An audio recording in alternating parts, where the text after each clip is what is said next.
On in, we're. Don't forget to talk into the mic so people on Zoom can hear you. Okay, which one? This one, please. Hi, everybody. I'm State Representative Kathleen Cates, and I'm here with your state senator, Cindy Nava.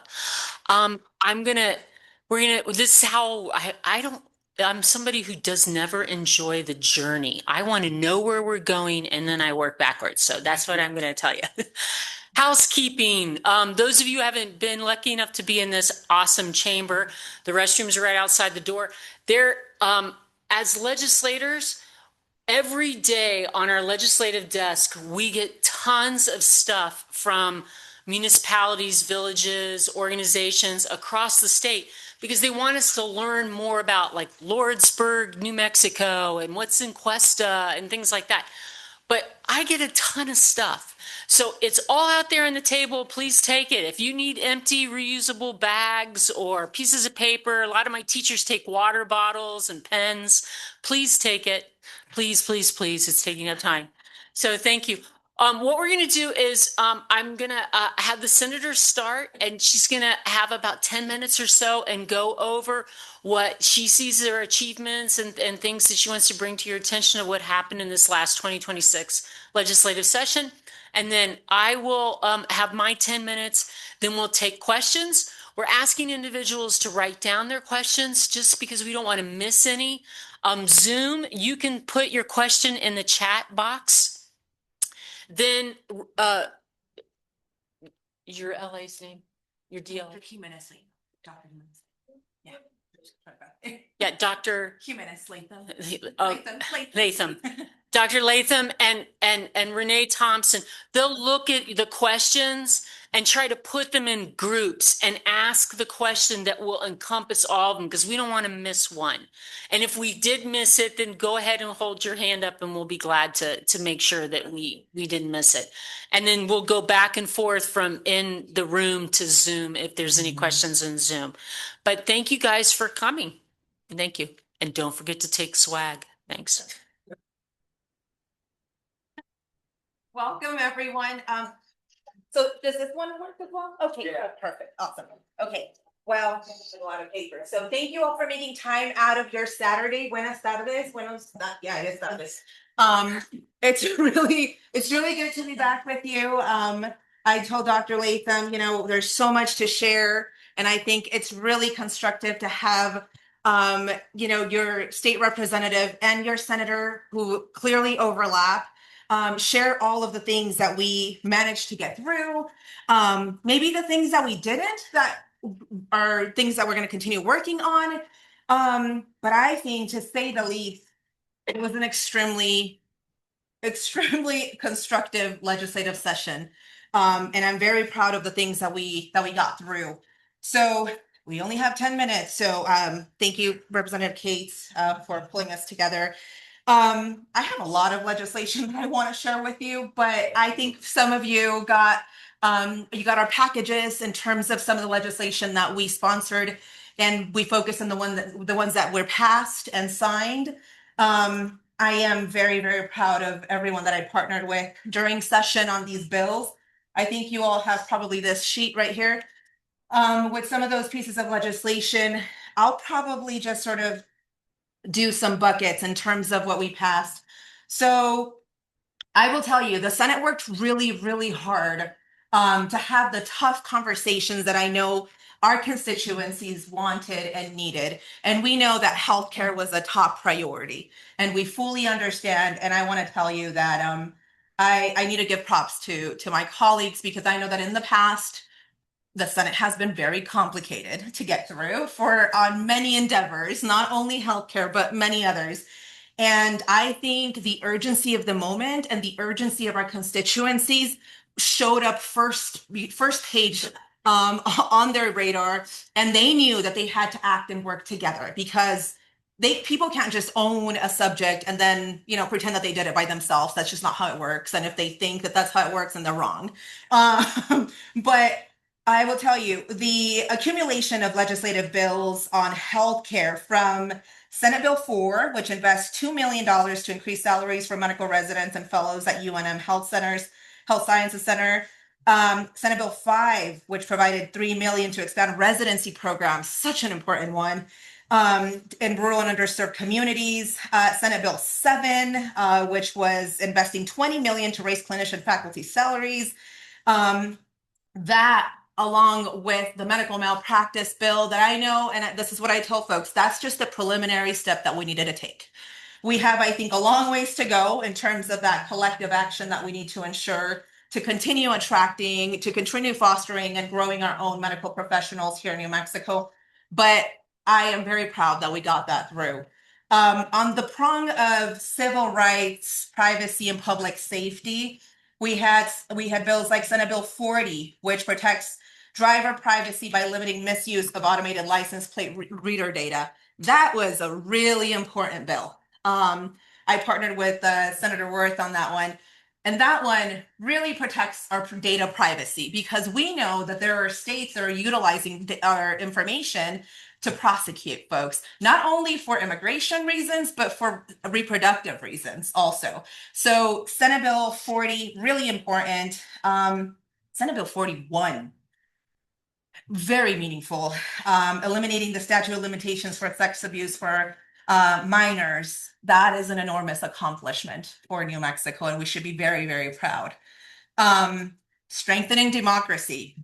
Senate Bill 264. We better be very proud of that one. That one is hitting the national media. I was very proud to sponsor that with Senator Duhigg and others. And we spent a good amount of time, and I will tell you, drafting it out and looking at the language was so vital because there was actually no other precedent in other states to look at. But we know the risks that we are experiencing now. We know the uncertainties that we're dealing with. And this is now a model for the nation, truly. And I'm sure you're seeing it on the news. That Senate Bill 264. So that essentially protects voters by prohibiting armed personnel from interfering with elections and preventing outside interference with the administration during elections. So under the prong of expanding education and student support, we passed Senate Bill 64, which establishes the Office of Special Education within the Public Education Department. That one, I partnered with Senator Mimi Stewart and others, and that one was also signed. That's going to be really, really important also for our state and for our students and families. When it comes to housing, deep and dear to my heart. Such an important, session for housing. And I'll tell you, I was a main sponsor for Senate Bill 92, which was construction materials and gross receipts, essentially creating a tax deduction or exemption for certain construction materials.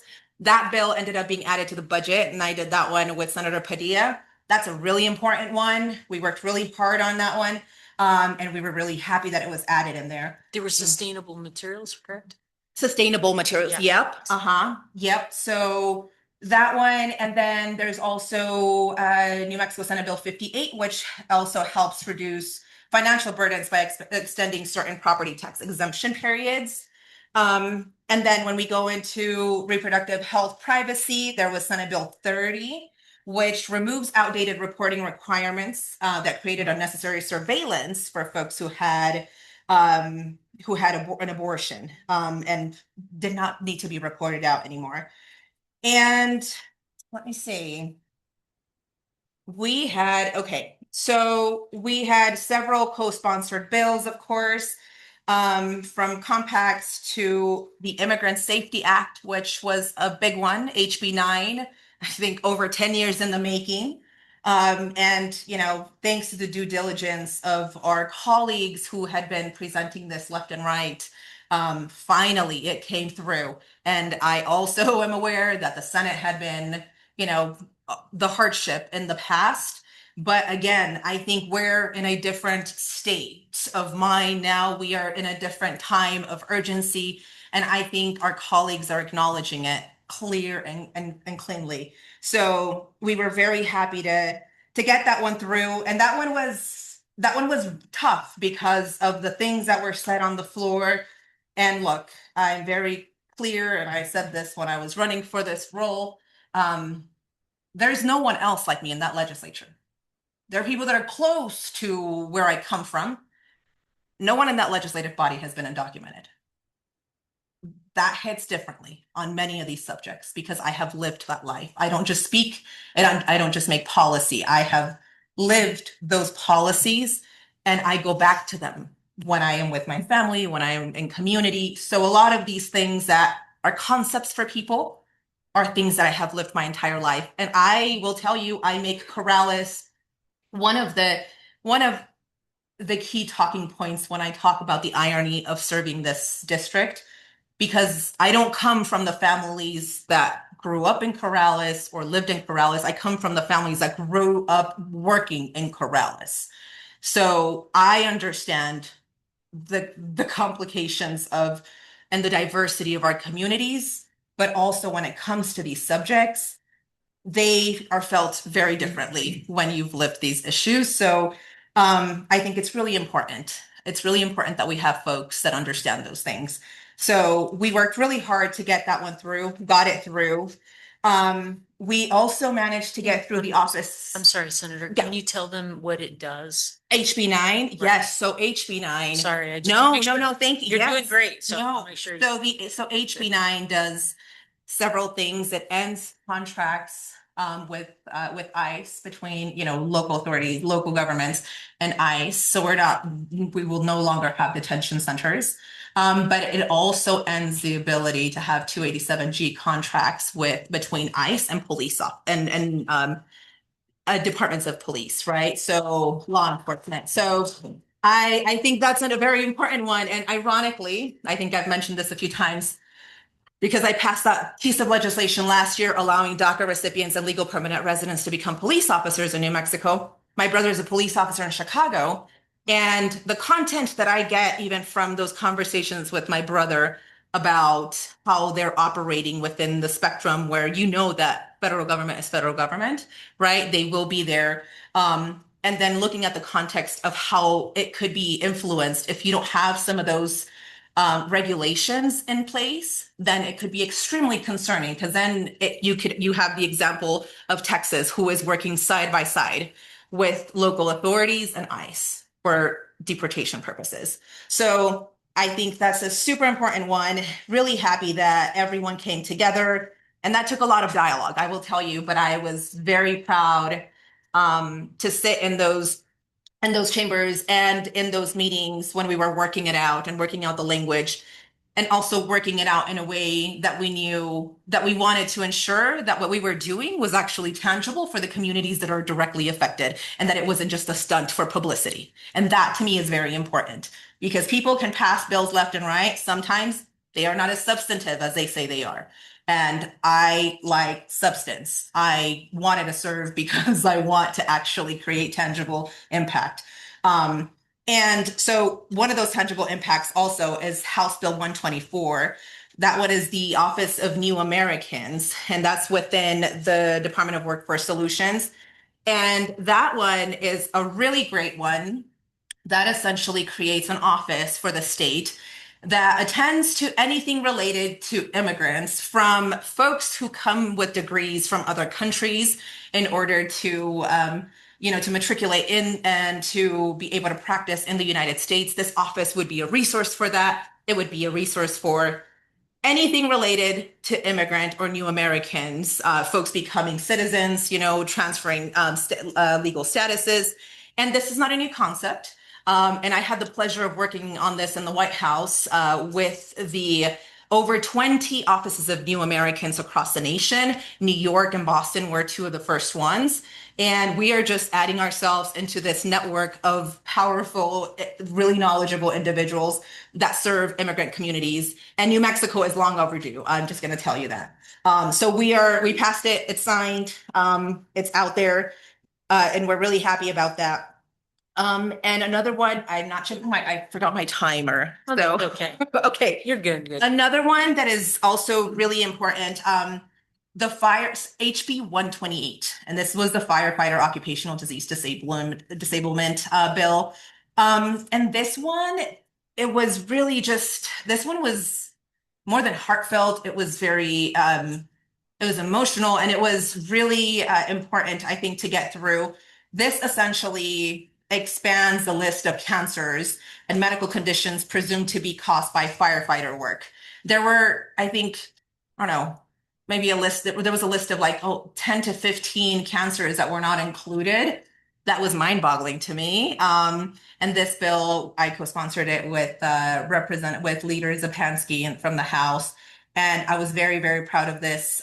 It was a learning curve right there to not know these things, but it's so important, especially when we talk about recruitment, firefighters. So thank you for your service to you. And I think it's really important when it comes to accountability, because what do you mean you can't cover certain types of cancers, right? So that one was passed. I'm sorry to interrupt, Senator, but I want to make sure that, because I love that bill too. Yeah, All these bills yes. I love. So it also expanded the time you Yes. had to make the claim.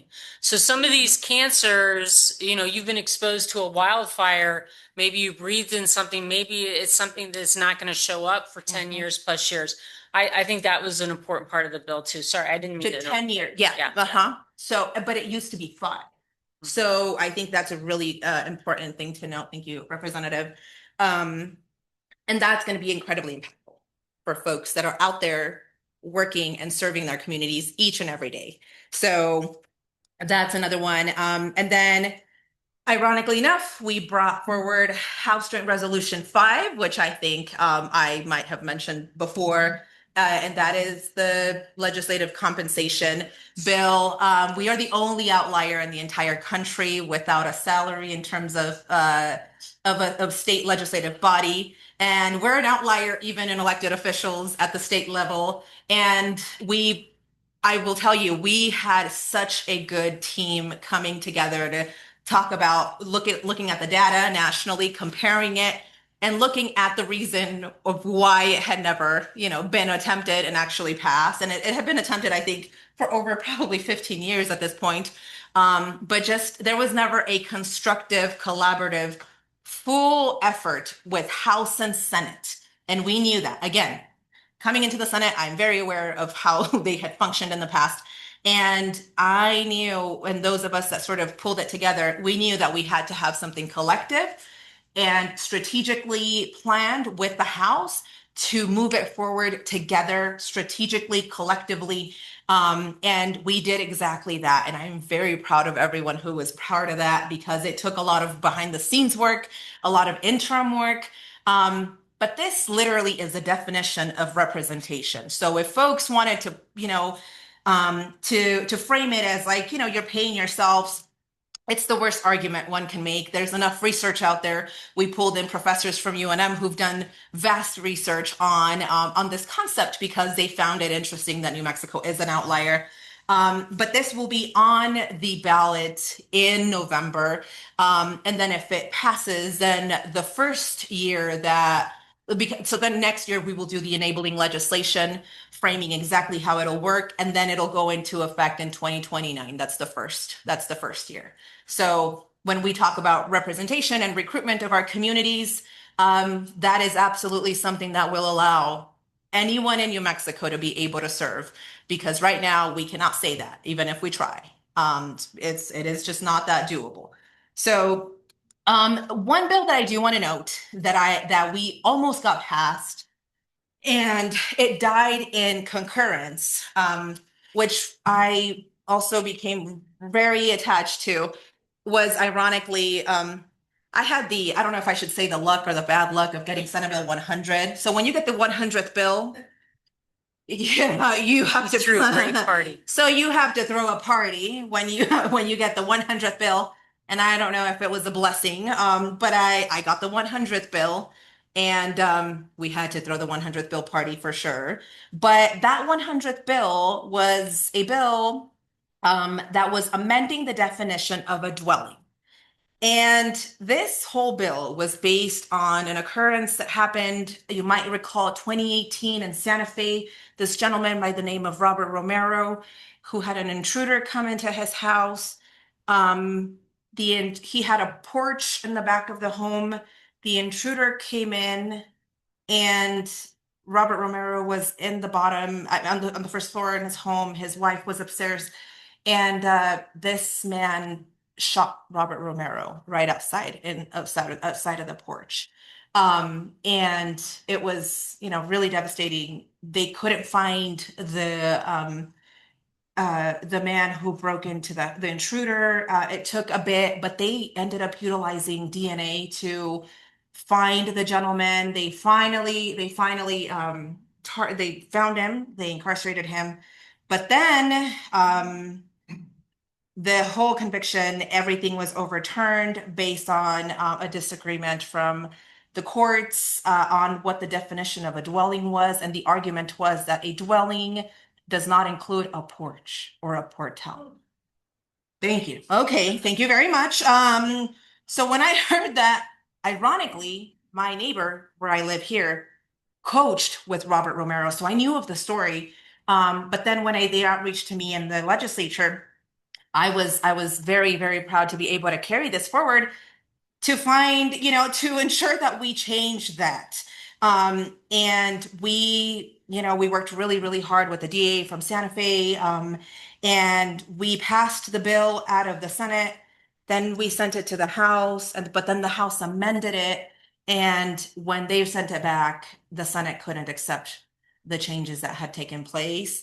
And it was very hard because we had at that point engaged with his family. A lot of his family had reached out to us, and it's one of those things that could happen to anyone, any of us. And little did I know that a portal was not considered part of the home. So I just want to make note that I will continue working on that bill because I think it's extremely important. And I think it's extremely important for a place like New Mexico. So that was Senate Bill 100. And I will note, I think I also added on the printout that you all have, I added some of my capital outlay as well, just so that you guys could take a look. And when we're doing also capital outlay, we just like to be we like to take everything into account. We have a very large constituency for Senate District 9. But we're very, very proud to support Corrales as much as we can. And I just want to thank all of you who've reached out during session also, because all of those things matter. It's important to hear from you, whether it is agreement or disagreement on a piece of legislation, because we're accounting for, for folks and votes as we hear back from folks across the district. So thank you for those who've reached out. And Dr. Latham is right here in the back. Oh, right here. So Dr. Latham leads our office, which is based out of town of Bernalillo at El Zocalo. So if you haven't been there, please come by. We have a great spot. And we're very happy to get to work with everyone. And more than anything, I think I am very proud that we were able to work collaboratively to bring New Mexico real tangible results. So I'll leave it there. Otherwise, I'll continue. Thank you. Thank you, Senator. And so I guess because the senator did such a great job at really highlighting the big bills that came for the 30-day session, I guess I want to take a moment to sort of lay the groundwork of what is a 30-day session? What does the legislator look like? I know many of you may know, but there's still people who are listening who might be in the room who may not know. So in our state constitution, the legislature was only to meet every other year for 60 days. And in the early 60s, the governor at the time moved an amendment to the Constitution, which voters voted on, to create the off year as a 30-day session. Bills could only be heard if they are on the governor's call or they have an appropriations in them, and it's an appropriations with a, let's say, mostly existing program. And the leadership decides that mostly and decides whether or not it's germane. So that's why you'll see so many bills that are filed, but not necessarily progressing, especially in the 30-day session, because you have to wait for those two things. So I wanted to make sure that that's understand. I file a great deal of bills, even ones I know will not progress, because I want you to be able to read them. I get feedback from you to make them better.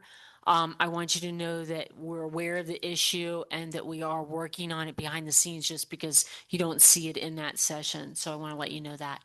I also like to tell the story of in 2016, there were no bathrooms in the House of Representatives in our state for women. If you were a woman from 1912 to 1916, I'm sorry, not 19, 2016, you had to use the bathroom in the Senate side or go upstairs. So just so you understand, the only way you can go to the bathroom, I'm having the non-sexy conversations with this, but I want you to understand this, is that you have to hear whether or not they call a vote. You have to hear whether or not it all of a sudden an amendment is in, or the other side does a governor's call where it means everyone has to go back to the chamber. So there's intercoms in your lounge and there's intercoms in your bathroom. But for women in the state of New Mexico from 1912 to 2016, they were at a disadvantage of doing the most basic engagement in their government. That was 2016. By 2018, we had a majority women in the House of Representatives. We had 2 toilets. You would not believe what you can get done with 2 toilets. And so I will also say that now in 2026, our Speaker of the House is an immigrant.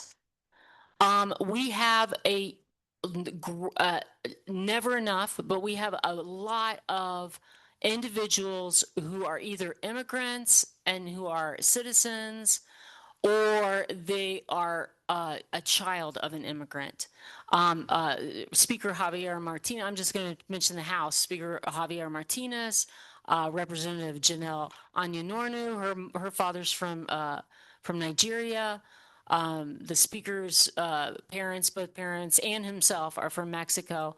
And there are many more. And so I think that we need more, because understand that we have a very large population in our demographics and it is not being reflected in the House of Representatives. And part of it is because we work we work as much as you want to work, right? So I work full time because I do 5 interim committees. I'm not just doing my session, I'm doing interim committees, then I'm meeting with constituents.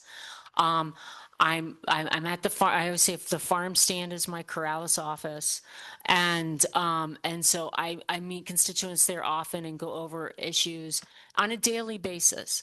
So for this to occur, if I had to support my children more than I have to support 20-something-year-olds, as I would not be able to do it in a free job. There's just no way. I make drastically less money than I did 7 years ago.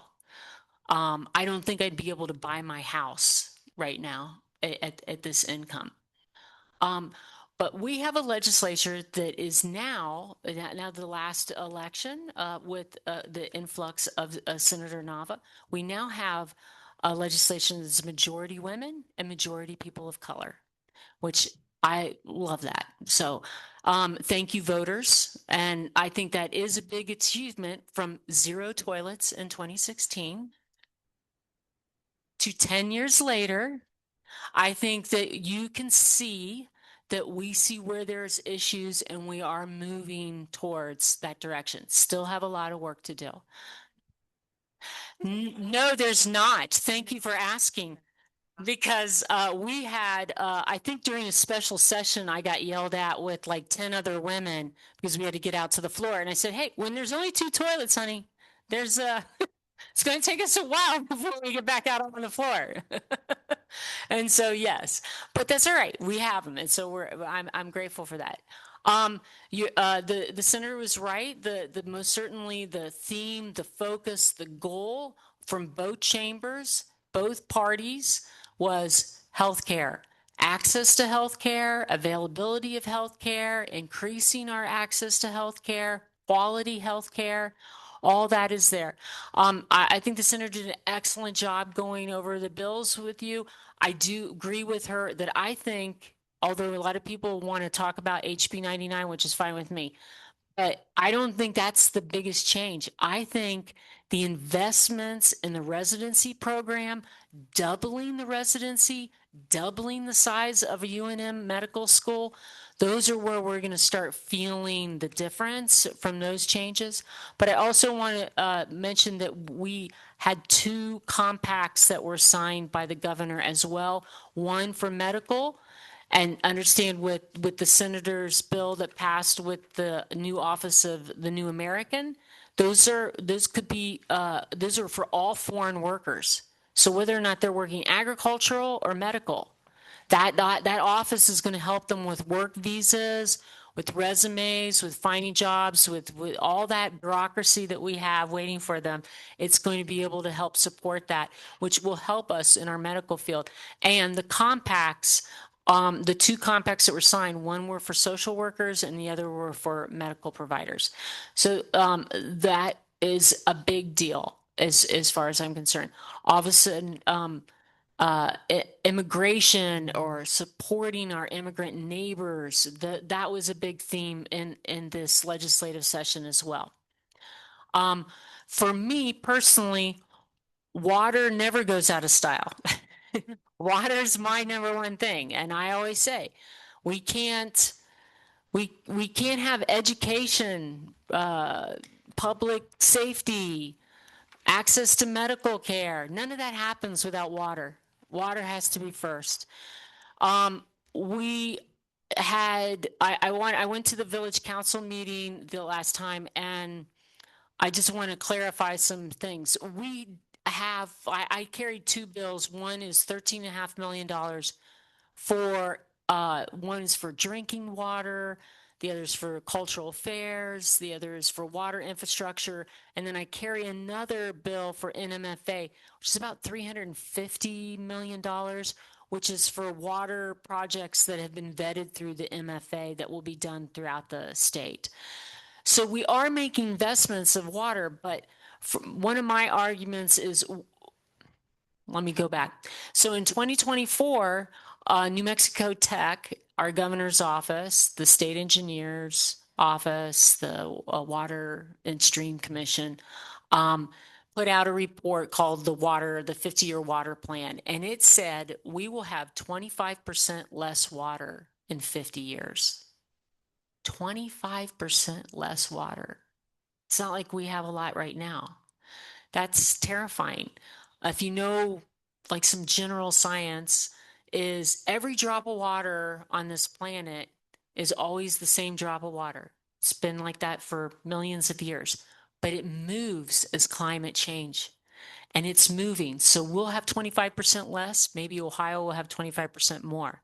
I want a pipeline. That's what I want. But so we're always looking for water conservation bills. I am always looking for water conservation bills. How do we use our water? Back in 2018, we required oil and gas to use produced water in their fracking. They're mostly doing it. They are not completely doing it. They want to be able to monetize produced water, to treated produced water. There's some risk to that. So we're always looking at that science and holding back to make sure that things are safe in that. Brackish water, the largest plant to clean and provide drinkable brackish water in the world is in El Paso, Texas. And it is the brain power and the management of that plant actually comes from New Mexico State. It's very impressive. Um, Israel, Saudi Arabia, they all come to visit that plant. Um, and one of the problems with cleaning brackish water is it's very expensive. It's not cost effective. So the brine, after you clean it, is full of heavy metals and lithiums. So the scientists are working on ways to separate that and monetize it, which will offset the cost of cleaning it. And we have a lot of startups in this state right now that are using lithium in their processes. And this is a form of lithium that they could use. So those sort of circular economies are things that, especially that provide water conservation efforts, that are super important to me. My background is disability advocacy, so I have to tell you about a bill that got signed by the governor. 2024, Representative Thompson and myself successfully had a bill passed we called the prosthetics bill. Insurance companies would only pay for one prosthetics every 5 years. Uh, this was a daily use prosthetics. It's usually kind of heavy and stiff. It works on a daily basis. But the manufacturer says it needs to be replaced every 2 to 4 years, not every 5. And children were being held to the same criteria as adults. And children may need 2 of them a year because they're growing. So we said, everyone has the right to be active and to be able to play and to be able to do sports if they want to. Insurance companies pay for a lot of 55-year-olds with knee replacements so they can continue to jog. They should be able to pay for sports-related prosthetics. So we got that bill passed in 2024.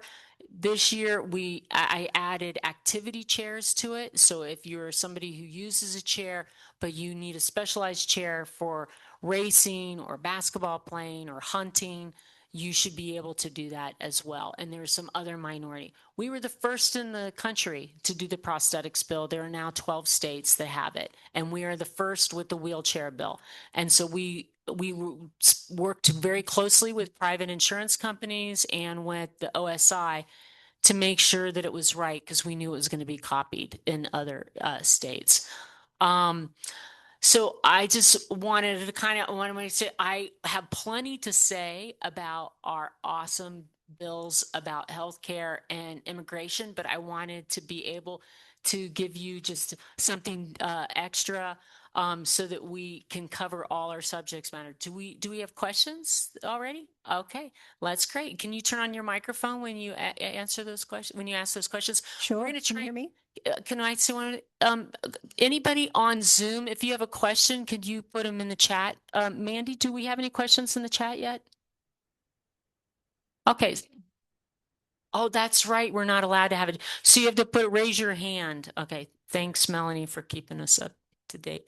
Okay. Go ahead, Renee. You can read the first question, or Doctor. Okay, so I'm going to go ahead and start. It says update on conservation easements in Corrales. Yeah. Do we have any updates? No. No would be my short answer. There was drama in agricultural water in Niseikia, which I am the vice chair. I did carry a bill. I'll let you know. I carried a bill. All right, so we have federal programs like FEMA to help us with natural catastrophes that will not just help you with funding, but provide some protections around your land while you're getting cleaned up, right? And then we have also other types of, we have like agriculture, national programs for drought. Drought is actually a legal term for what occurs with the weather, when the weather does not provide the rain. I carried a bill saying we have ancient infrastructure that delivers water throughout the state, and that infrastructure fails, as in Corrales with the siphon. But it fails after a wildfire when the dam collapses and causes flooding. It fails when Niseikia hasn't had maintenance. It fails for the watershed. When that infrastructure fails, I would like to have the organization, the entity that's required to deliver that water, whether it's an Niseikia Association or MRGCD, be able to send a letter to the tax assessor and say, I could not meet my obligations in delivering water due to an infrastructure failure. The bills would allow that to occur every year for up to 6 years. And it would protect property owners from having their status of their property changed during those 6 years. So if you can't grow crops, but you grew crops 1 out of the 6 years, you can maintain your agricultural status. I was the only yes vote in my committee. It was a hard hit one. So I am going to continue to work with that. I will tell you that the state tax and rev department supported it. MRGCD supported it. Corrales Farmers Co-op supported it. The Asaki Association supported it. They wanted me to expand it, but they supported it reluctantly. um, but I'm going to have to work on it to see if it gets in. And that's the only thing that I'm aware of that was addressed with those easements in the 30-day session. Sorry. I did want to mention, she did pass HB 63 that covers over 118 water projects throughout the state of New Mexico, helping with infrastructure and just updating old, like you said, ancient waterways. So I just Thank you, Renee. That's the New Mexico Finance Authority. They vet all these projects across the state. And so it was. Thank you. For sure. We do have a question about Project Jupiter. How do you feel about the microgrids that are coming to New Mexico?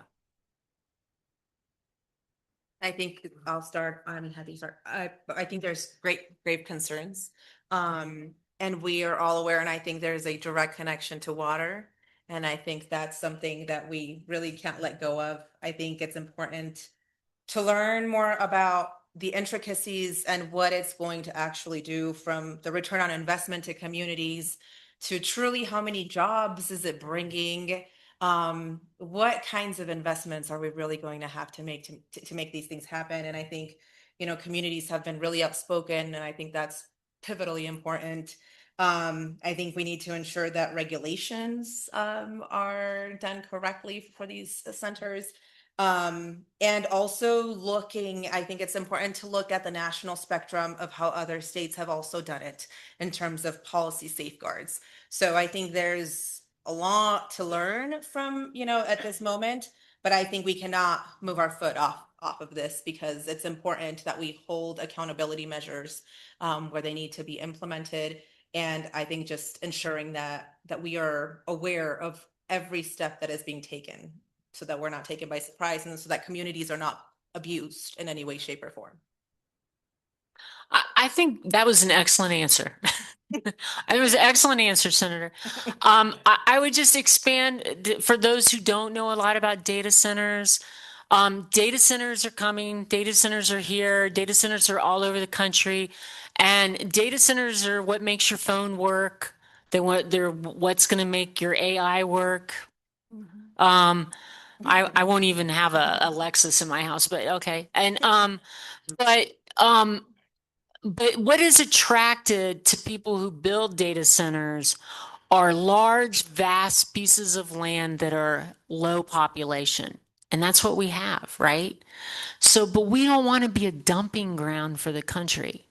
And our water is very, very important to us. So I appreciate Project Jupiter for being such a bad project. Like they sort of pushed it too quickly, and they didn't really get the planning in place. And so it brought a lot of attention to it. And they are now, other data centers that are popping out around the state are like making changes, like, hey, maybe we'll have a cooling system that doesn't involve water, or maybe we have, other things like that. But I absolutely agree with the senator. We have to watch every aspect of it. I will explain to you that these are vast centers. These are like, I don't know, like 20 football fields. Like, you think, Walmart is a superstore. It's nothing compared to these data centers. They're huge. And they will employ an enormous amount of tradespeople to build it and then 3 people after that to maintain it. So it is not something that I want. You asked specifically about the mini grids. I'm concerned. So we were concerned about using energy, using up our energy, using our resources of energy. So now they're allowed to create their own little mini grid of energy. So they don't use any of our energy. But how are they creating it? I don't know. Are they making their own little nuclear fusion plants in every place? I'm not saying they are, but I don't know if they are. I want to know how are they doing it? And their mini grids are not regulated by us because they're not our energy. So whatever they do, it's only for their data center. But if they make so much energy they want to sell it, then they have to use our transportation lines and then we can regulate it. This nuance is worth watching closely. And that's all I said. We're watching closely. Okay, so the next question for Senator Nava.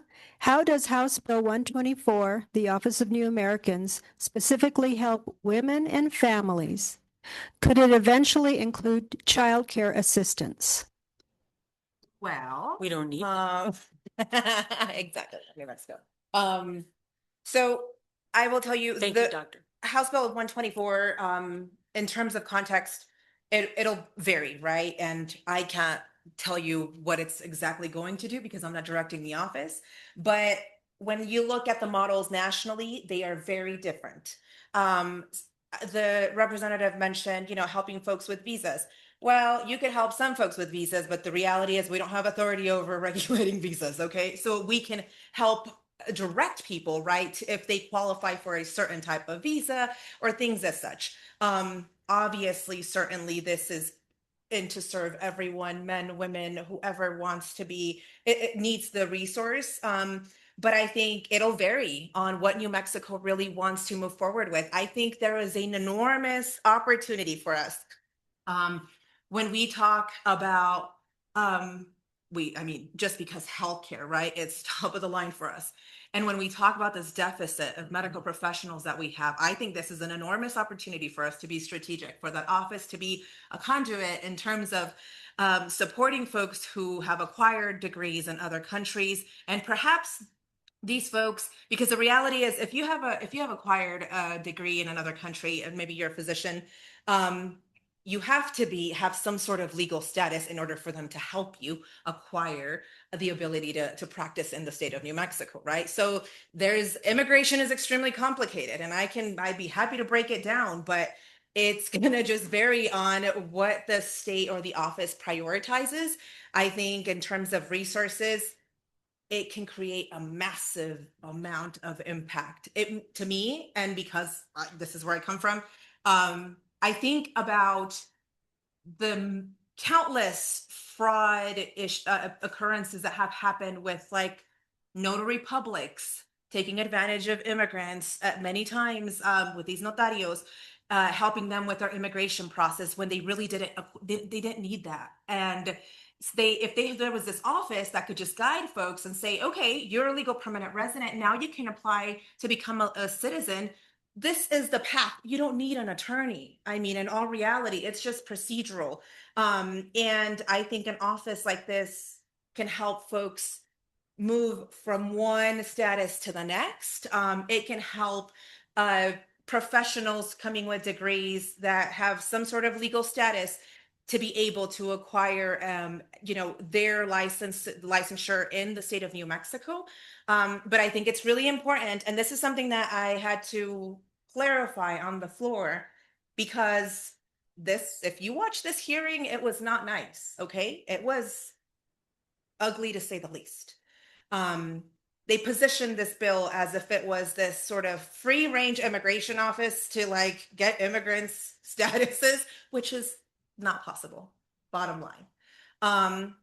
This is a resource for our state. We are joining a network that is a national network that has been taking place for, over 20 years at this point. And this is just amplifying the reality that New Mexico has a whole lot of immigrants that work here with a range of legal statuses, with a range of work abilities from agriculture to healthcare, you name it. I mean, across the board. And this office will be able to also direct folks who have the ability to work into spaces where we have needs across the state. So to me, it's just an enormous opportunity to construct an incredibly powerful entity for New Mexico that will feed into our most vast needs in terms of employment opportunities. So I'm really excited about it. I think there's a lot of potential. And now that it has been passed, I think it'll be up to the folks who are leading it in terms of how we to sort of extend the reach and its ability to impact and to bring resources that New Mexico actually needs. So Thank you, Senator. I would just say, I'd say yes, ditto, but I also say the distinction is it is employment. It is not immigration. It is employment for immigrants. So all those things that are related to employment, that's why it's housed in the workforce solution. And that's the distinction. Okay. We had two questions actually about the length of the legislative sessions. How do you feel about going to 60-day every year or having two 60-day sessions each year? Okay. I wanted 90 days, but because I got a lot of work to do. There's a lot of work to do. When I hit the halfway point, I always go into like, wah, wah. I get like all depressed because I realize things that we're going to run out of time on. I do like the fact that we have a clock. And honestly, when I look at some state legislators, we get much more done than full-time legislators in other states because we have a clock. Well, you cannot sit and pontificate, and I mean, Lord knows they try, but you can only get away with it for so much because there's a clock. And so I do like the timing on it. The current bill that's been kicked around is, which did not make the amendment, I'm sad to say, was 45 and 45 day. And the reason why is there's no budgetary impact. If you take a 60 and a 30 day and you just make them all 45 day and there's not a governor's call, there's just the same session, then it makes no budgetary impact.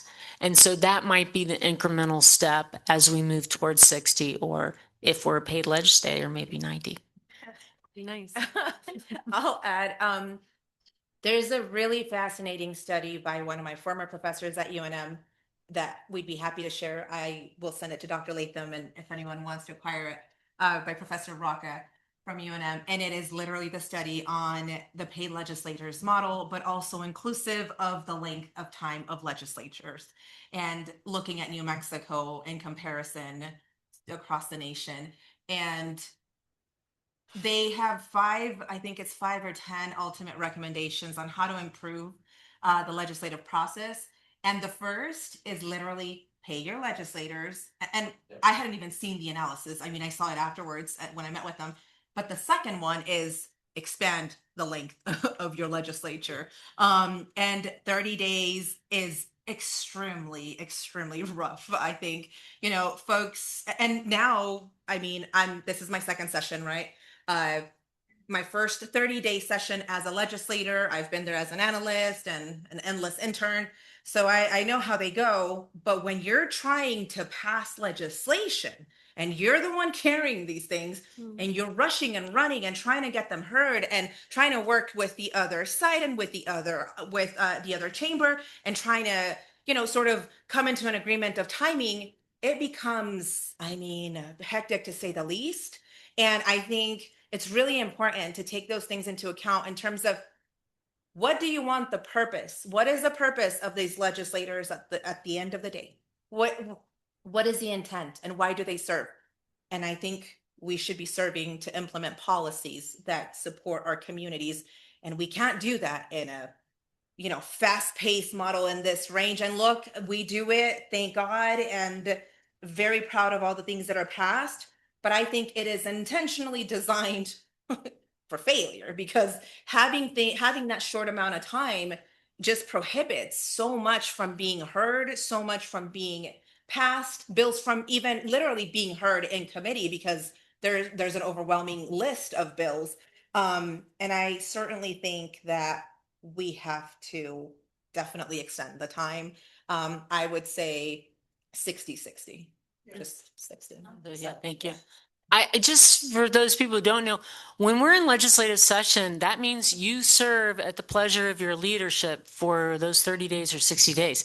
If you work at 3 o'clock in the morning, then your committee meets at 3 o'clock in the morning. Yeah. You work on Sundays. You work on, so that's how it is.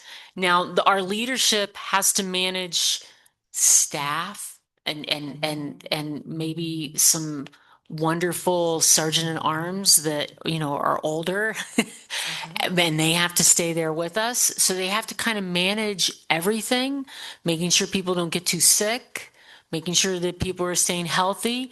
But we've had committee meetings at 3:30 in the morning because the time is clicking. Okay, so this next question has to do with the doctor shortage. Can you review the amendments that address the doctor shortage? God, all of them, really? Oof. I will talk about one amendment. One amendment that I asked for from Chair Chandler, and she was very generous. I'll tell you, the senator's right. No bill is created or structured or passed by one person. But I will tell you, Chandler, she was a real champion with the HB 99 and very thoughtful. So for me, my issue was, I keep explaining it. So we have a thing called the Patient Compensation Fund. It's been around since 1975. It's a government subsidized medical malpractice for long-term healthcare needs for individuals who are injured in a healthcare. It was originally designed in 1975 to help support independent doctors. In 2016, hospitals got the right to be a part of this fund. This fund typically would have 2 or 3 people in it every year. Once hospitals got into it in 2016, there's an average of 60 people in it a year. Right now, there's 20 of them are babies. So this fund has almost gone bankrupt like 4 or 5 times. It's part of the reason why, like in 2021 and 2022, they talk about, oh, yeah, change medical. Well, the reason why they did is because the fund was going to go bankrupt. So the last time it was changed, the hospitals negotiated that this would be the last year that they would be in the patient compensation fund. And in HB 99, they want 3 more years. So I said, if they want 3 more years, I want to see them pony up the extra money into it as an actuary would determine through OSI, which would be an unbiased actuary. And to make sure, so for me, I wasn't going to, I am not in, there is an engagement of like, what is recruitment of doctors and what is protecting patients' voice with legal representation. I wanted to protect our government fund. Let's not have a government fund go bankrupt. So that was an amendment that I asked Chair Chandler, and she was gracious enough to make sure that she put in the bill early on. And I think I do have a few numbers just in front of me also that I think are important to know from the healthcare prong that involves the medical malpractice bill as a whole in terms of breakdown. So $20 million is going to UNM clinical faculty, 2 million for the graduate resident fellow salaries.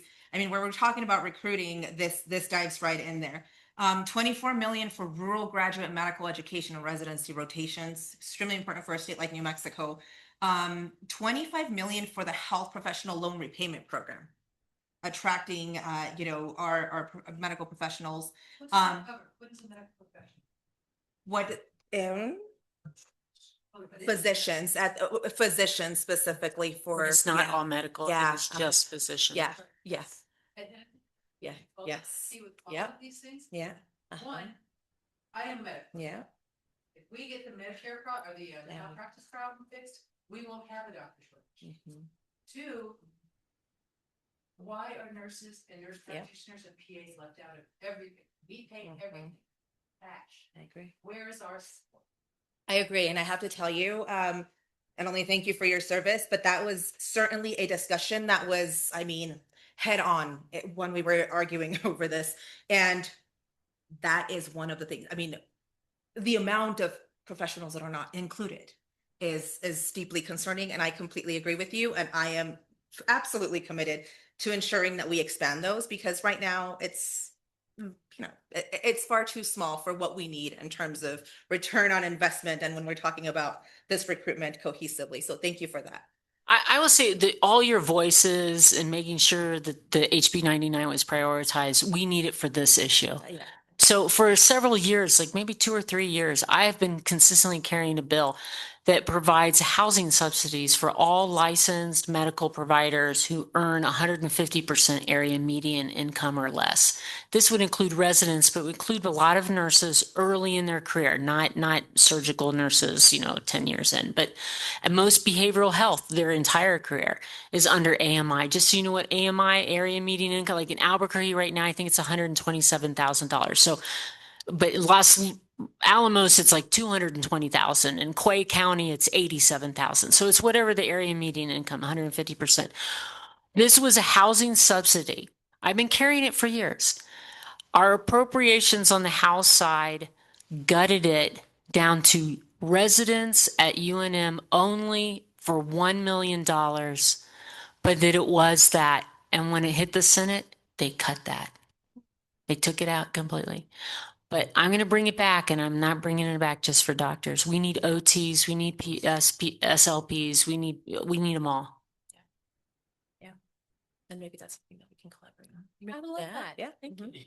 Next question. See, we're getting work done Yeah. already. This is kind of goes along with the last question. Right. So this piggybacks on the last question respectfully. To Senator Nava, please explain your nay vote on Senate Floor Amendment 1 on House Bill 99. Thank you. Yes. So we as a caucus, right, when we were looking at all the amendments, as a caucus, we wanted to ensure that there was accountability and we walked through it left and right. I'm telling you, we had very long nights debating on should we accept those amendments. There was an initial list of amendments of like, gosh, I don't know, it was like 10 amendments. We knew that wasn't going to pass, if we sent it back for concurrence. And for me, as I told folks, it was more than anything, it was about accountability and the way that when we broke down all those amendments, and I don't have them in front of me, I wish I did.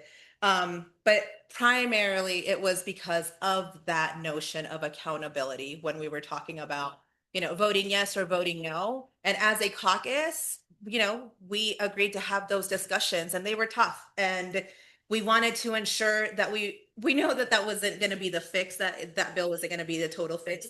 But we also understood that we wanted to hold those accountability measures. And in caucus, we came with that agreement. I think it was only about 4 people in our caucus that ended up voting no against it.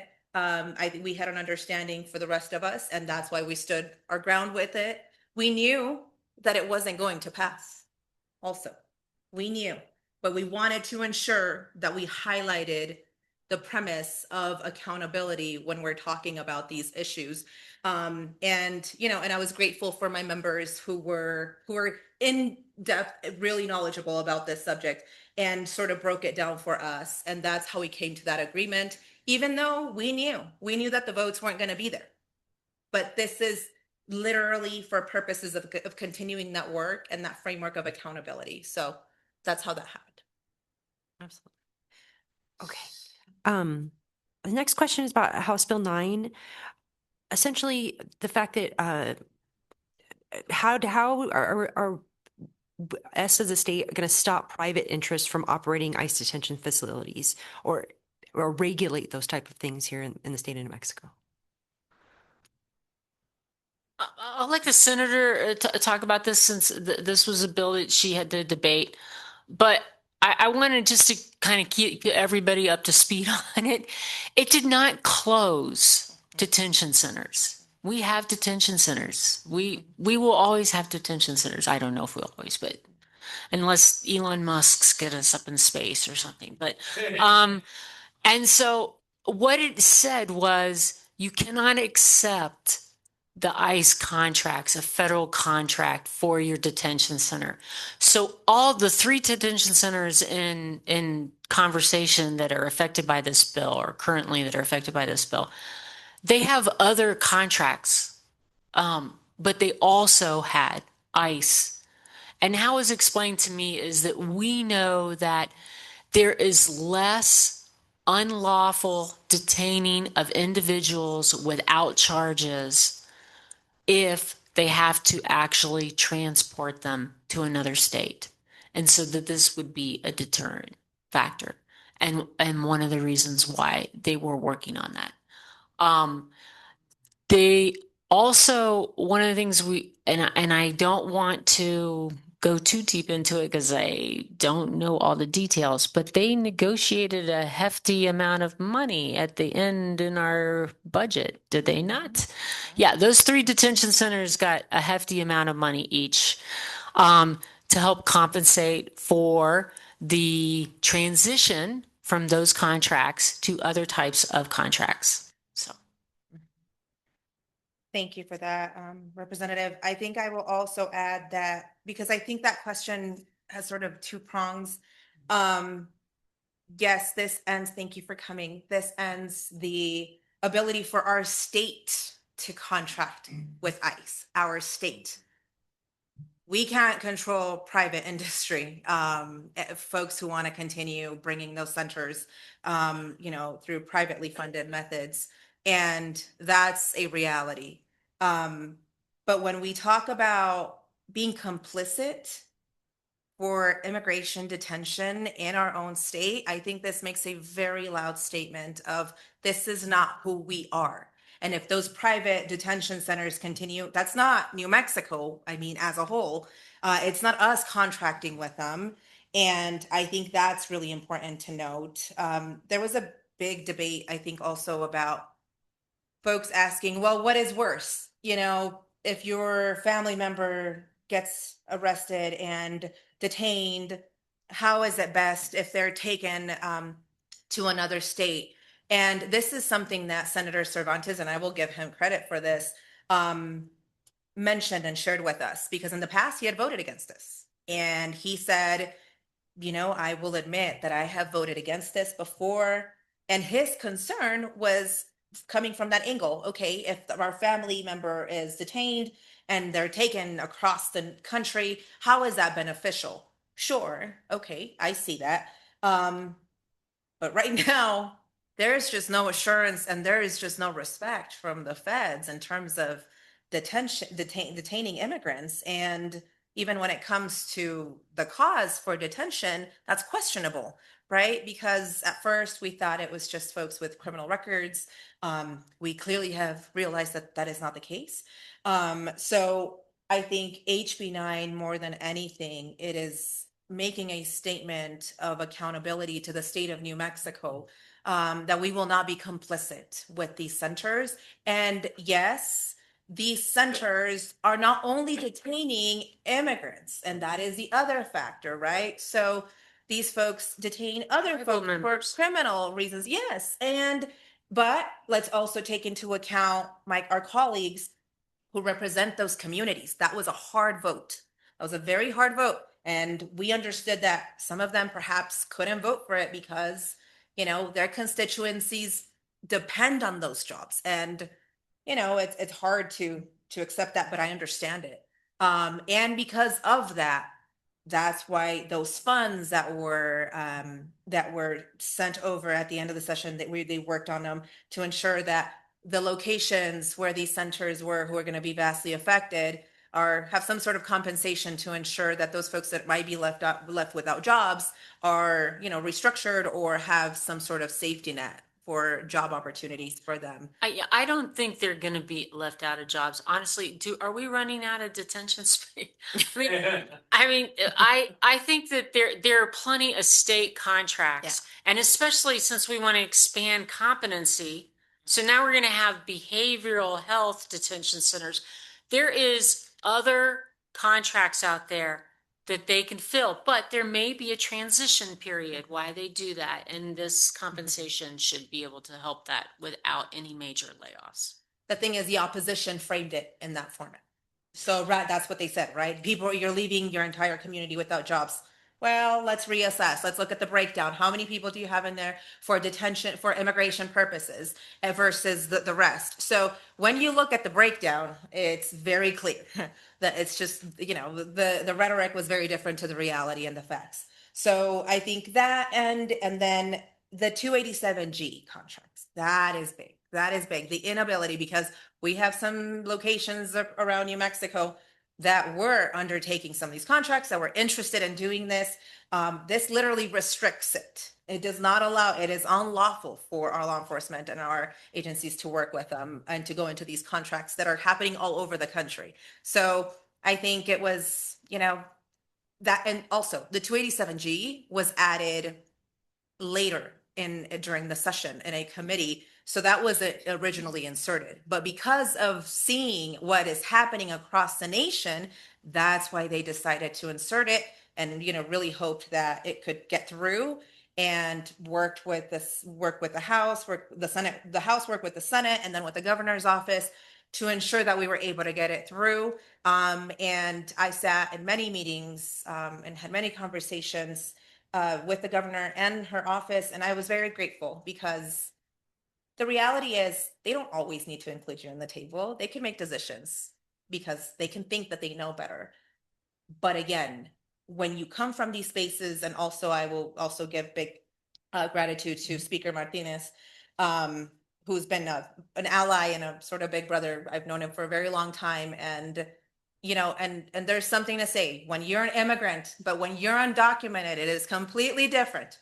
Nobody here is going to tell me that it's the same, because it's not. No. So he has been one that has been an avid partner in this, and I am so deeply grateful, because it's important to have folks who understand at the table. And I will tell you, I commend the governor for ensuring that we were there every single time. So.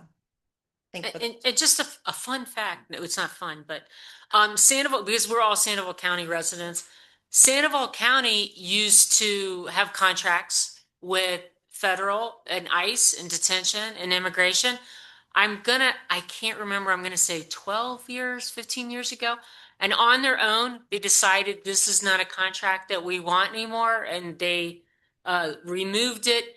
And you never heard any big layoffs in the newspapers, and we survived it just fine. And we have not had those contracts, but we had those contracts in our history, and we successfully transitioned. There's an ability to do that.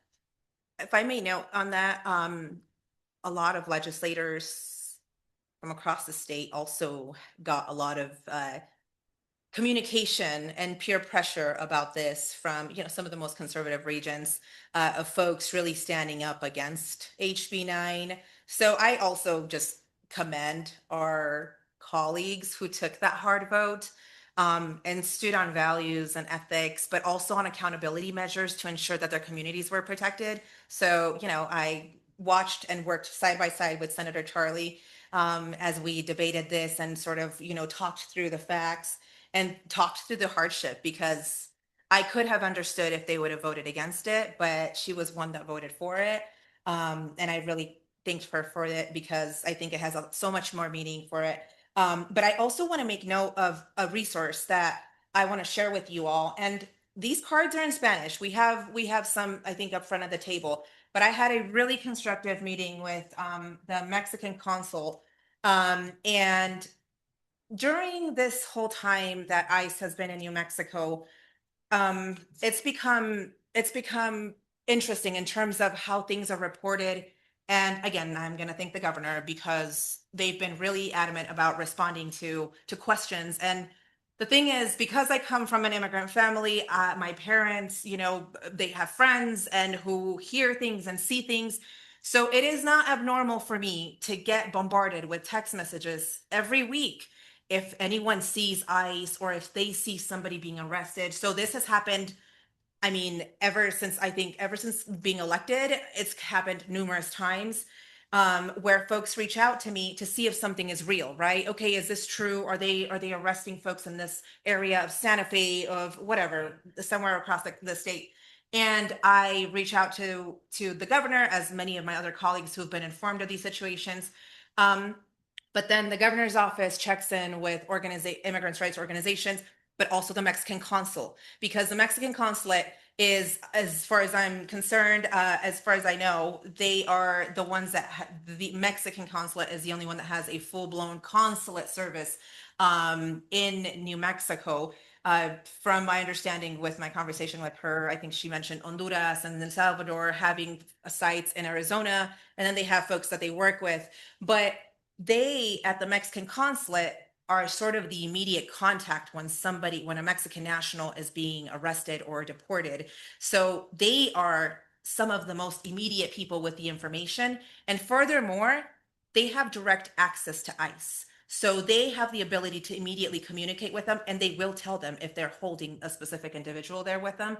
So these little cards, I found them to be really resourceful. She gave us several cards, some of these, and these I think are really important to sort of have around. If you have folks who work for you, maybe folks who can share this information. They're all in Spanish again, but they have a phone number here, a local phone number for Albuquerque in cases of emergency. And if folks want to report that they saw ICE and they're concerned, or if they saw somebody being arrested, they are able to quickly track them down, and they have been extremely efficient. I have seen it even in just some of the reports that have been made. So we are happy to share those cards with you as well. Is there a contact number so we can? Yeah, the box contact of number them? is right here. It's 505. Yeah, a New Mexico number directly I mean, to the consulate. Not to ask for help, but to get more cards. Yeah, the Mexican call. Yeah, Okay, we can so we can folks share that can- with. Yeah, okay. yeah. It's also on your immigration resources. Yeah. Yeah. Thank you. There's your immigration resource. Yeah. Do you want to do Oh, that? okay. No. and then we'll- Okay, and I believe you had a question, ma'am? Yes. Because I've heard, that it's useful and it's helpful and it's productive when you're at the table, when you're able to be involved in the conversation. And we all have the ability. We can all go to the legislature, we can all stand there and speak up, like, I think what you were saying was really important. And if you were testifying before Yeah. committee, Uh-huh. where some of these Uh-huh. bills were being heard, Hmm. it would be a big impact. It would be lovely. Uh-huh. If they could schedule around work schedule. That's about it. Yeah. I'm with patients to suck eggs, because I'm going to Santa Fe. You don't have to go to Santa Fe, you can testify on Zoom. You can testify on Zoom, but I will also say, let's say you don't have anybody who can do it. It's still work. You can't testify on Zoom. Yeah, our committees say they'll meet at 1:30, but they may not meet till 4. So send me a text message. There are many times if I'm in that committee meeting, I will say, constituent just texted me this, and I'll make sure that it gets entered into a record. Mhm. Yeah. It's bad, Mhm. it's bad, Montana's pretty bad. They'll have uncalled votes like at 2 a.m. Yeah. Okay. Okay, here's another question. What does it look like to support the growth and evolution of climate resilient policy for New Mexicans from state to county, specifically for farmers practicing drought resilient crops?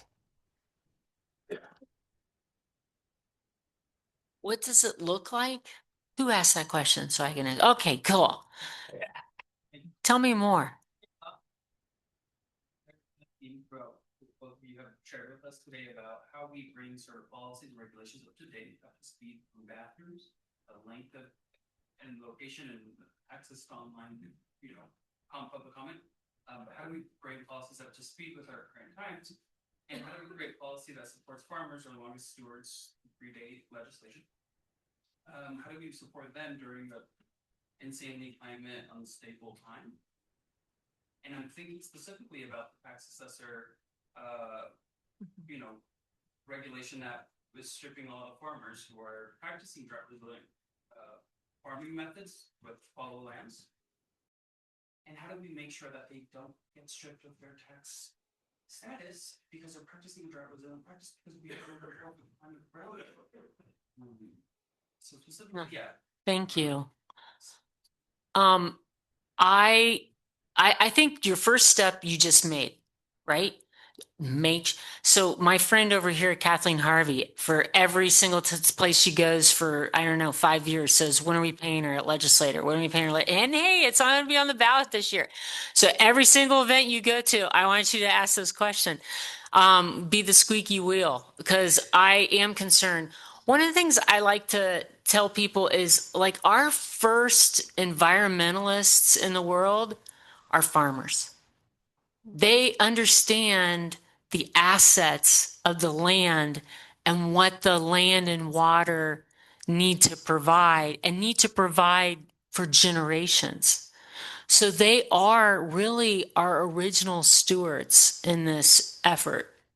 Um, so because I think you asked, like, it feels like 8 questions in there, and I'm trying to figure out which 8 they are. So that one I will do. What are we doing? We understand that at the federal government, they are stripping this goal. They're stripping any incentives, any tax breaks. But uh, please vote for, I can say it here. Can I be political here? Vote for a Democrat for land commissioner. There, I said it. At land commissioner, they have to stand toe to toe with Steve Pierce. Can you see my facial expression here? Yeah. So the land commissioner is really going to be your first line of defense, or a big line of defense, in holding oil and gas accountable, helping to support diversification of our revenue streams and diversification of our energy, and why protecting our water, but also finding other water resources. I always have to mention everything. Do you know Intel, who's been here since the 80s, for over a year now, they've been using brackish water to cool their chips. That's great. They're not using that potable. They used to have 5 wells, potable water for decades. So those sort of opportunities are things that we need to always be looking at. For the farmer and what you're being attacked at the county level, this is an ongoing conversation. I'm interested in what the senator has to say here. And so I do feel that it is an issue. And although it was very disappointing that I could not get a single vote for my easement bill in agricultural water in Acequia, I do think that we clearly communicated that these laws, that they seem to be very proud that they're on the books about fallowing and easement and historical agricultural land. I've made it very clear, and they did not know. None of them are in the tax code. They're in a different part of the law, and that's why we need additional laws. So when I don't agree with the interpretation of the law that you're right now, but it can be interpreted in that way unless we move them over to the tax code. I will say, I think there's a lot of work ahead. I came in at a time where last year I remember everything happening with the county assessor's office, right? And a lot of tribulation because of the exemptions, the lack of exemptions. So multitude of things. I think it's important to have people who have the ability to have dialogue, and it's better to be able to have dialogue to actually get things done and sort of and instead of just sitting there complaining. And I like to be constructive. I like to move things forward. And I think if we're not informed fully, then misunderstandings happen. Interpretations are a different thing, and legally, yes, I understood that they can interpret things in the way that they do. But I think when I thought about that, I said, all right, well, so what is within our means to be able to work within in terms of when we talk about our agricultural communities? And I've had several conversations with the assessor, with the new mayor, about how we draw accountability measures. How do we do this? Okay, if we have not been able to communicate things effectively in terms of, okay, how can our farmers ensure that they're going to be exempt, and where is that information? Why are we getting it? If we have to do that every single year, why isn't it being sent over, and why don't we have those resources immediately at hand to be able to get this done quickly? And there was really no answer. So I am very much invested to ensure that that information gets absolutely to our hands, to ensure that those exemptions are done correctly, that we are informed on what measures they utilize in order to acquire those exemptions. I commend the representative for the bill that she proposed, but clearly there's a lot more behind that in order to get it through. So I think that is a piece of legislation that I am certainly interested in sort of looking into and seeing who are the players that need to be there in order to move this forward. And the assessors vary in terms of perspectives and interpretation. So I think you could see that. And there's going to be a new election also, just FYI. The assessor is, up to term. So I think we're around the corner for that as well. So I think information is so extremely valuable.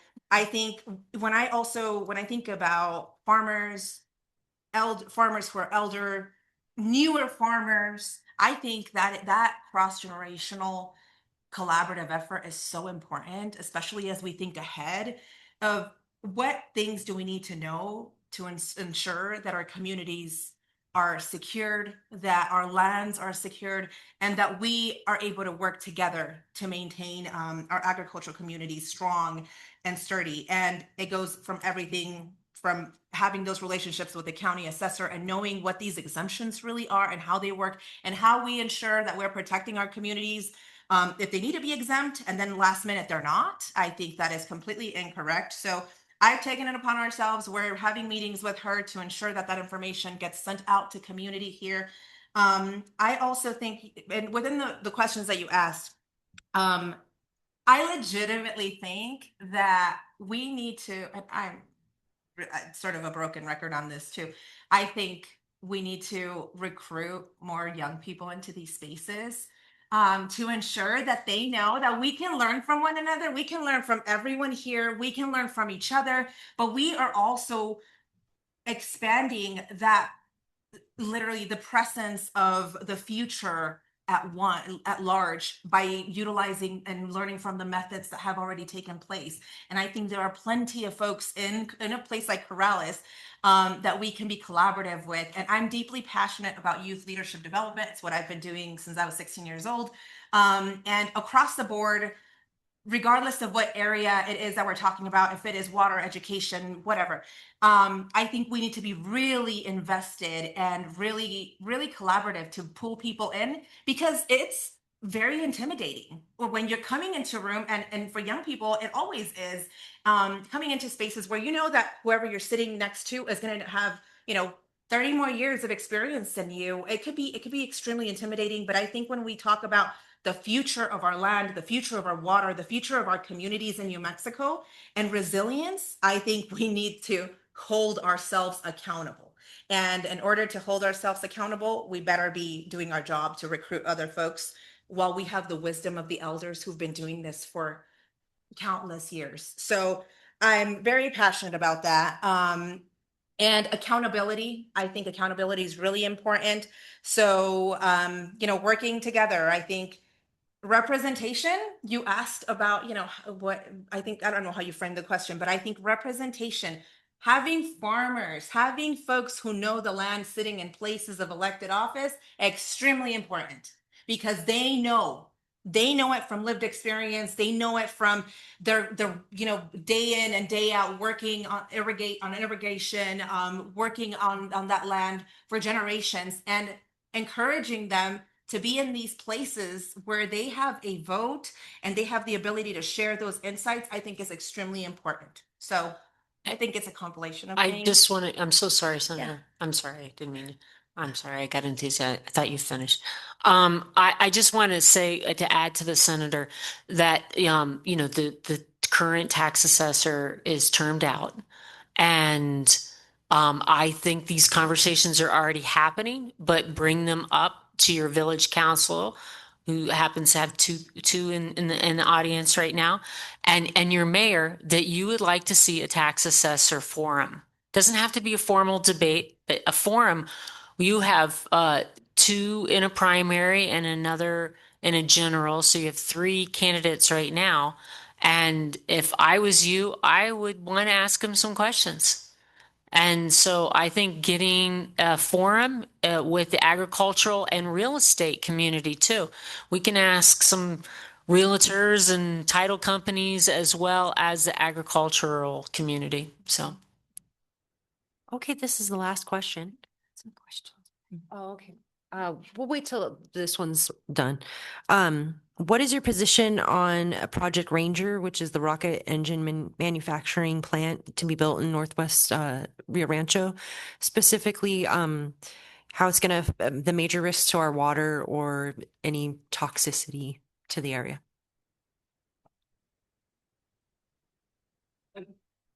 um, well, like I said, I like to start at the end and work my way back. So the end is I don't get a vote. They don't ask me.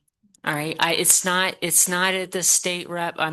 So I hate to tell you that, but it's our county commissioners voted and our city council, the Rio Rancho City Council and our Sandoval County commissioners. Those are who voted. Now, I did show up to several public meetings and some information, and I was kind of shocked that the representative of Northern Meadows was not in any of those areas, since that was the neighborhood closest to them. Just to make a little shade here. And so I I definitely have concerns. Um, and they have, tried to address the concerns. Um, I mean, I don't know what else to say. For those who don't know, this is my biggest concern. Um, if that plant catches on fire, you know what the fire protocol is? Hang out, hang out, watch it burn, because you can't put water on it. It's got a chemical that would be. You just have to sit and watch it burn and hope that the black plume does not go over a populated area. That's a concern for me. Um, they have tried to show that, they're not launching anything there. They tried to show how they've built the property in a way that will not let water be tainted. That they've got it, I think it's 2.7 miles from the populated area, which is Northern Meadows. But I will tell you, I sell undeveloped land, and I've got a lot of guys living off the grid around there. And so there's some people around there. They do have a lot of margins around there. The supporters want to tell you how great it is for national security. The governor and the cabinet secretary for economic development wants to tell you how great it is to bring another large manufacturer here in the city of Rio Rancho, on top of Intel, so that we have more. It would help with the economic diversity. But I have concerned. I'm not as concerned. So there's going to be trucks with chemicals. Another concern you'll hear, there'll be semis full of chemicals driving back and forth to the plant next to Cleveland High School, because that's the route. And so now they want to show you that they can smash this truck in 5 different ways and it won't leak. And quite frankly, you're on the freeway every day with nuclear waste. You're on the freeway every day with a lot of hazard, and we do have protocols for that. So everything I've asked, they have addressed. whether or not I believe it, I continue to watch, I continue to listen. My only concern is what if there's a fire? The protocol is nothing. They watch it burn. Yeah. But they want to call our firefighters to stand there and watch it burn. They all have a contract that they get assets to be able to call our firefighters. What is my firefighters doing? Nothing. So those are things that I don't like about it. I think I agree, I think with everything that the representative shared. I think we understand the economic impact that it's bringing to the region, and that's what folks are very excited about in terms of job opportunities, and I understand that.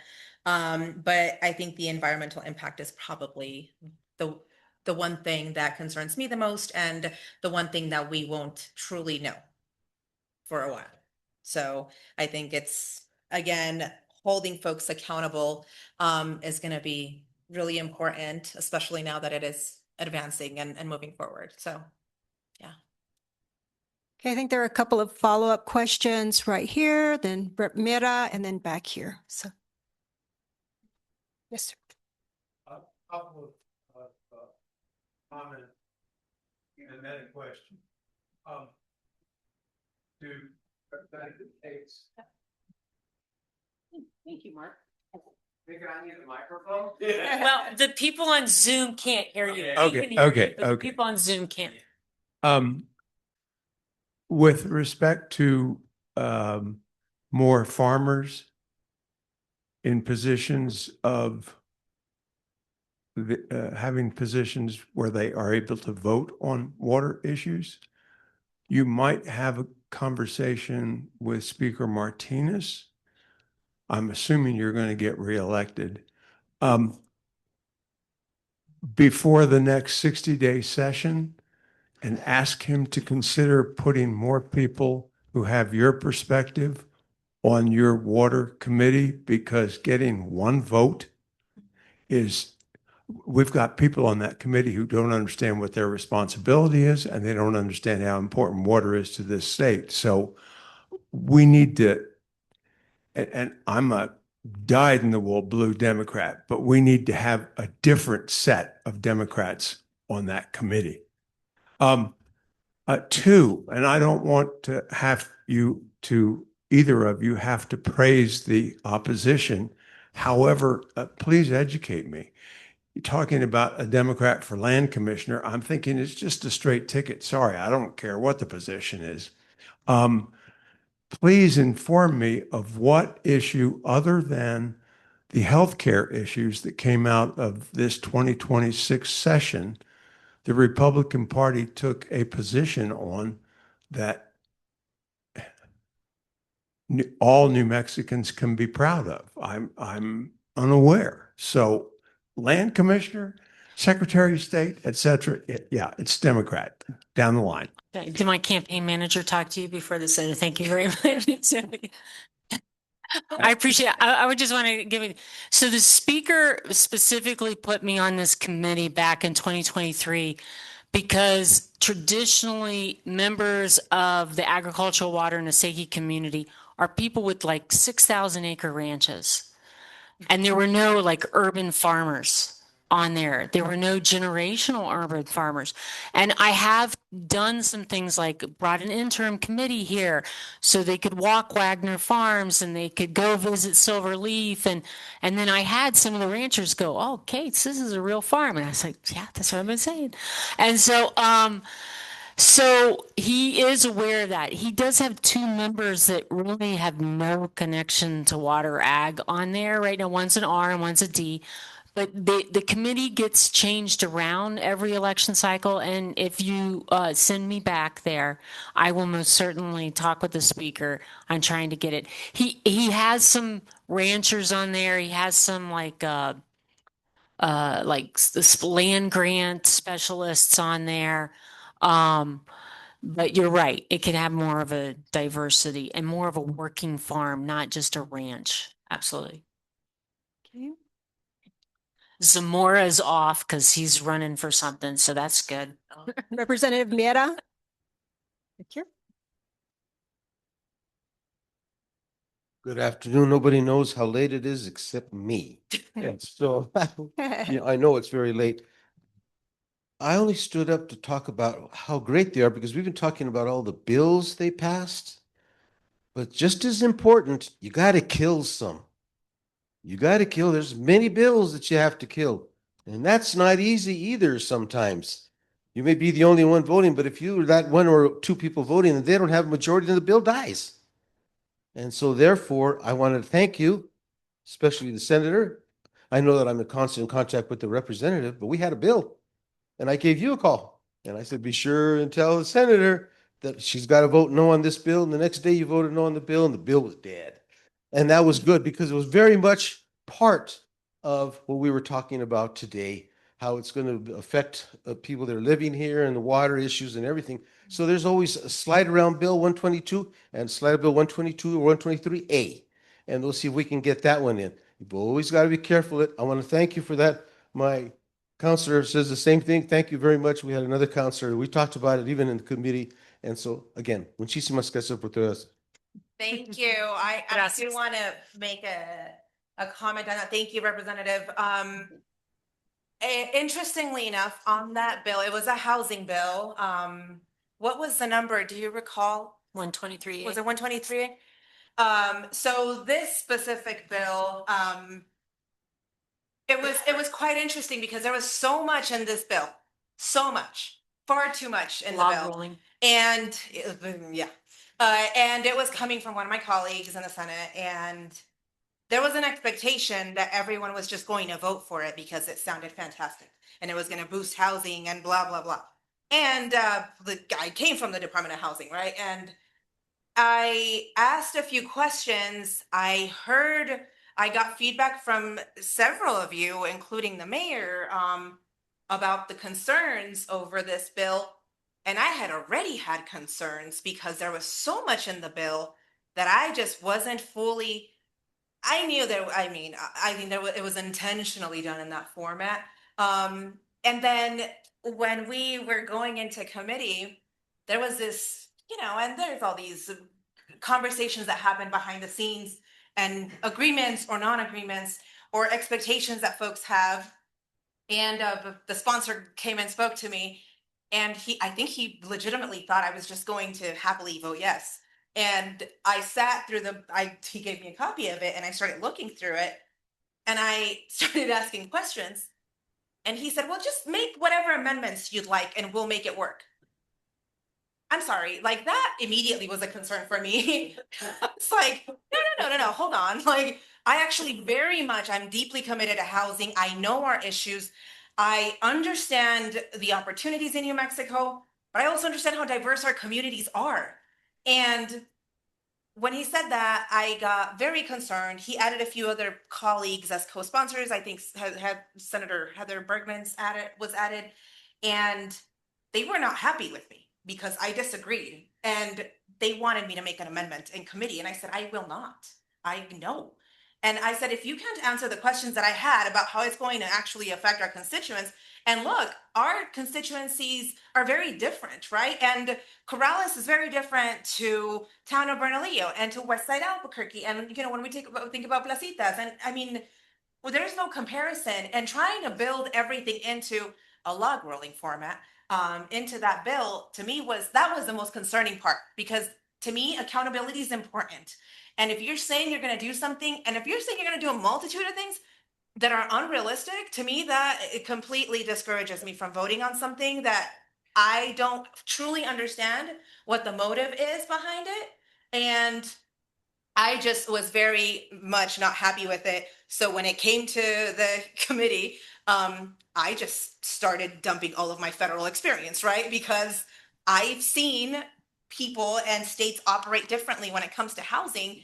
And I expressed concerns left and right, tying them from my local community to what I saw at the federal level. And there was no answer to anything of what I commented. And that to me was just a pure showcase of the reality that sometimes accountability is not at the table. Sometimes folks are misinformed. Sometimes they're making treaties. You vote on this, I vote on that. I don't care about that. I do not. I want to hold myself accountable for the communities that I represent. And if I'm not informed, then there's and if you can't give me the information that I'm requiring, then there's something sneaky behind this. So, to say the least, I was so very grateful that you all expressed your concerns.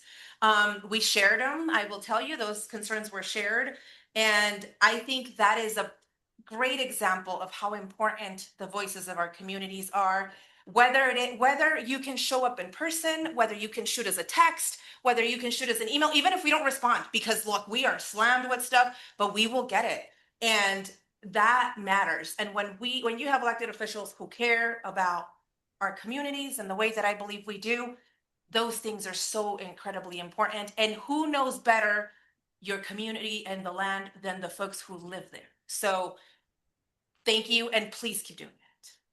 Mandy, can we ask one more time? Is there any questions on Zoom? Yes. Okay, go ahead.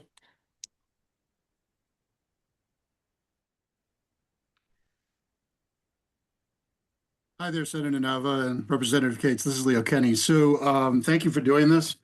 Couple of for SB 152, I just want to acknowledge how important I think that was in passing that as a stopgap for the lack of funding for ACP. I think that was really important. Builds on the broadband connectivity and allowing them to actually make use of all the work that's been done on broadband throughout the state. So I think that's a huge win. So congratulations on that. I think that is a big win for SB 152. For SB 18, I was surprised, frankly, that Clean Horizon didn't pass. I'm just curious what your quick take is on why that was. And my comment is that having spent in this industry, I can say that when you have regulations, goals, targets, it's a good first step to drive innovation by companies. And so obviously that's a good first step, but it's certainly possible, at least from my experience in dealing with the most complex things in the world on the semiconductor side and electronics. So if you can do it for that, you can do it for oil and gas or any other industry, chemical industry, right? It's a question of, if you have a target, then that drives the technology to fix the problem, right? Like any good Boy Scout knows that you need to be prepared. So I'm just curious what your take was on why, that SB 18 failed. Thank you for the question. I very much appreciate it. That was a hard one. And it was really important. That's very loud. It was very important for me to also make the case on the floor on SB 18. I will tell you, the private industry lobbied hard, very hard, and far too hard. And I think you saw ads, you saw things on TV. And they tried to even put agriculture as a portion of indemnification when it comes to the passage of this bill, as if they were going to be, incredibly indirectly impacted. And I stood up to say the reason that I support this bill is literally because of those farmlands, because of those agricultural communities, because they need water, because we need that resiliency, we need that security moving forward, we need accountability. Truth be told, the votes didn't come. I think you saw who voted. I think you saw those votes speak loud and clear. That is probably the best answer in terms of why it didn't pass. And I will say, unfortunately, private interest played too much of a big role in this. So thank you for asking. Thank you. And big shout out to Senator Stewart because she poured her heart out. Okay, we just had one final question behind you, sir. And then we'll go ahead and stop. Good evening. My question or public comment was about Project Ranger because I'm living up in Rio Rancho. I do want to attend those meetings if there's any more. Is this a definite project, by the way? It is definite. That's what I thought. Yes, Okay. yes. Yeah. Maybe y'all thought of this, but I know this for a fact. I'm a Lyft driver right now as one of my gigs. So one of my things I've observed in our community is Intel brings in a lot of people. They're all legal. There's nothing like that. I'm not saying that. they bring in people from all over the world. They have this thing within their company where they can move people around worldwide. So there's no guarantee, or how do we know if there's a guarantee that they're going to provide jobs here?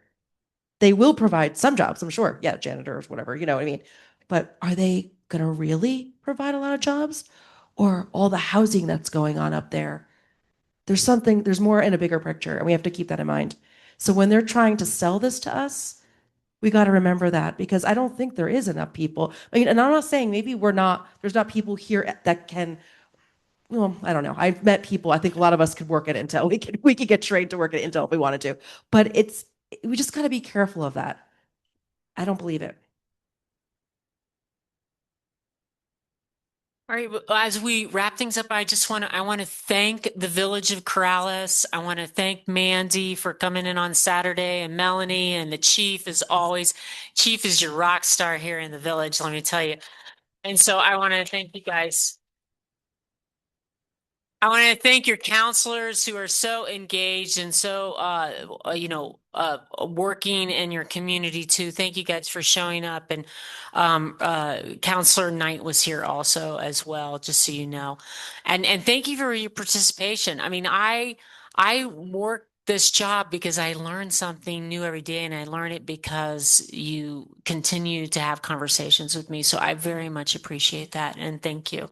Yes, thank you all. Thank you all so much for taking time out of your Saturdays, which I know you could be doing something much funner than this. And we are really grateful to hear from you, to have a really constructive dialogue, because I think that's really important. Nobody's here to talk at each other. We're here to talk with you and to learn together and to move forward constructively. And I will do a little shout out to Corrales, to the leadership of Corrales. Thank you. Thank you for the communication efforts. Thank you for always being a supportive partner, and also moving forward. I'm also going to be having a forum at Cibola High School and in Placitas, so that information will be coming out. I just want to note that, and Dr. Latham can also provide more information.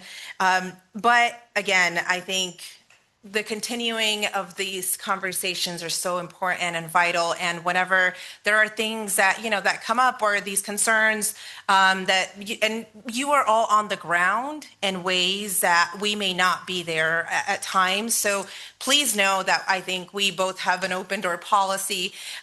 Please also know that I am working really hard to bring also some more young folks into the spaces, more as interns, as advocates. So shout out to Representative Kathleen Cates's interns. I think one of them is here. And to everyone who wants to continue being engaged, we are here to be collaborative and to work with you. So thank you so much. Grab a water bottle on your way out, please. Yeah, my niece, I told you before, she,